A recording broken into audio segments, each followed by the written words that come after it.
OG Michael Myers. Please give it up for Rick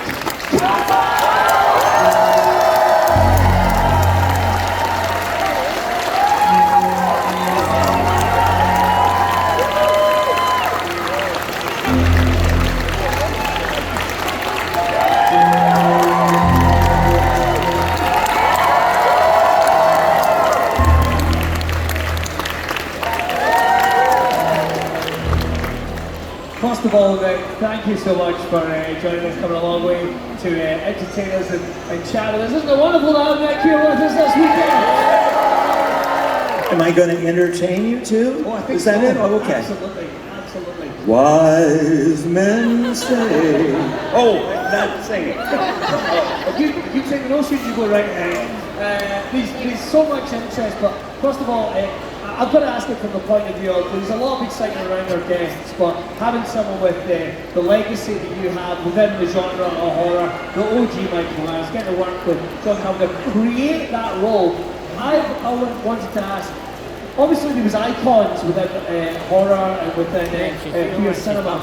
I want to know, where did you come to in building the new one? Did you look back at other icons who's in the past, like obviously Lon Chaney, Bela Lugosi, going all the way back? How did you build that new one back in the 70s along with John?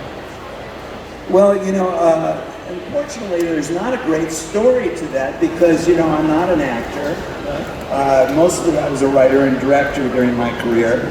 This was something that my friend John Carpenter, who I went to film school, was doing, his third movie. I came on the set before they started shooting, said, "Hey John, I'm going to hang around so I can learn some stuff, from being around the crew." And he went, "Here, put this on." I put it on, and the next day we were walking around, so there wasn't a lot of forethought, which gets you to wondering, sometimes it's all magic, when things work out. The movie magic is just meant to be. Although there's something about him that reminds me of the Frankenstein, the original Frankenstein. So there's something about that face, and the kind of lumbering character of it. There's that weird kind of, that physicality about it is very Frankenstein, but there's always that weird kind of childlike aspect to Michael at points, which makes him even more terrifying. We're going to get to the questions. If you have questions, do me a favour, pop up that hand. David's going to do his best to get to as many as we can. Let's get into it. Are you up for it? Yes! David, we're going to you first. There he is. Hello. You brought up the writing and directing. If a studio If a studio ever approached you to write and/or direct a Halloween film of your own, would you take it? Oh, that's a good question. During my heyday, yes, I think that would have been a lot of fun to do.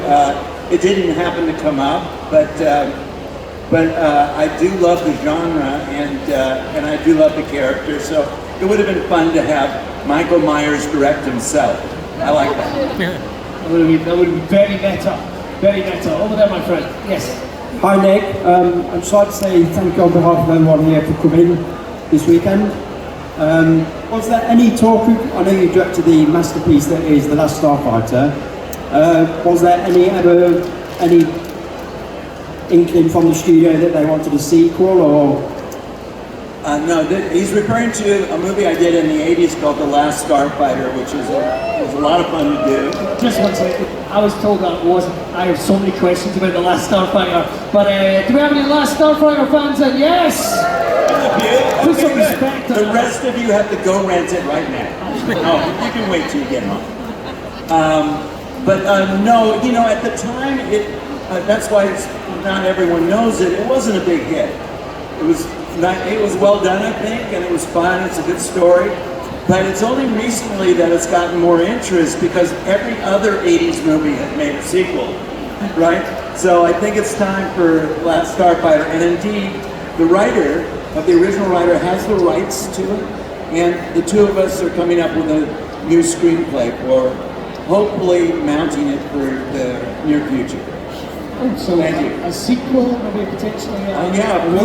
Like a 45-year later sequel. Wow. Whatever happened to those starfighters? Now we'll find out. It was a big hit here on video actually, and some of the early kind of uses of CG animation. I mean, you guys were pioneering in that, so I don't want you to be down on Last Starfire here in the UK. It was a big hit, but we're going to get to as many questions as we can.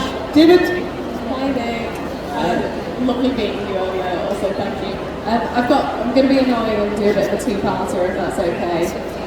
So, firstly, did you know how iconic Michael behind Hedge would be so many years later? And also, what was your opinion on how Michael died in Halloween Ends? Because I thought it was a bit like, it seemed very easy to kill an unkillable character in Halloween Ends. So I just wanted to know your opinion of that.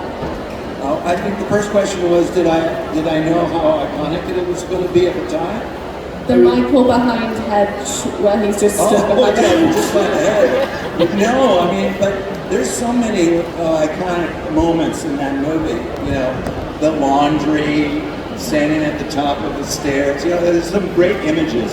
John really did a great job of coming up with, normal, everyday occurrences, but making it very strange. So I thought that was very clever. As far as the ending of Kills, I just assume Michael will go on living somehow. You mean, ground up into hamburger, but he'll still somehow rise from the dead. We'll see.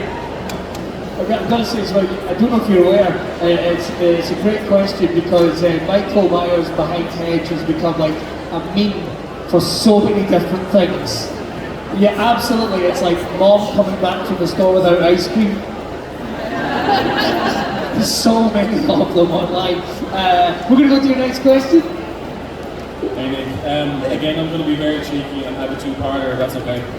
But just to say thanks for coming down, you're an absolute legend, so it's amazing to have you over the side of the world. So first question is, have you seen Rob Zombie's two movies, and if you have, what was your opinion of their portrayal of Michael Myers?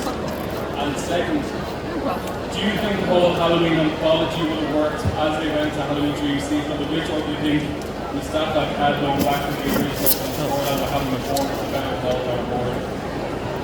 Yeah, good questions. Let's see. Rob's movies, I thought what was fun about that is that I liked the idea of a director taking a franchise and making it their own. So that's a lot of fun.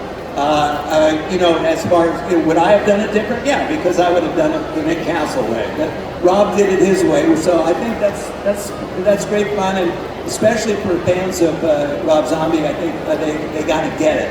A lot of people, like my preference, I'd rather do less psychologizing the character, and I think that made the original character more mysterious. And the second question, I'm starting to forget because I'm 78 years old. Let's see.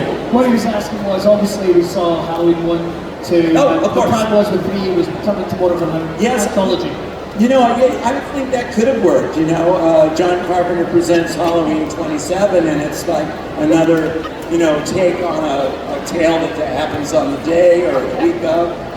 But, I don't think they understood how much people love Michael.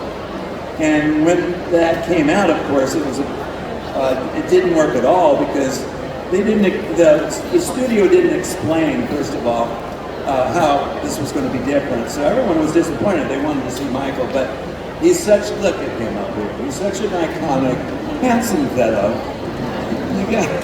You got to have him in all these movies. So yes, I think it could have worked if it was handled properly. They could do it now for that. In fact, did anybody read anything about Carpenter doing a new TV anthology? Yeah. I just saw something I didn't know about. Yeah, that might be what we're talking about. So we'll see. Great question.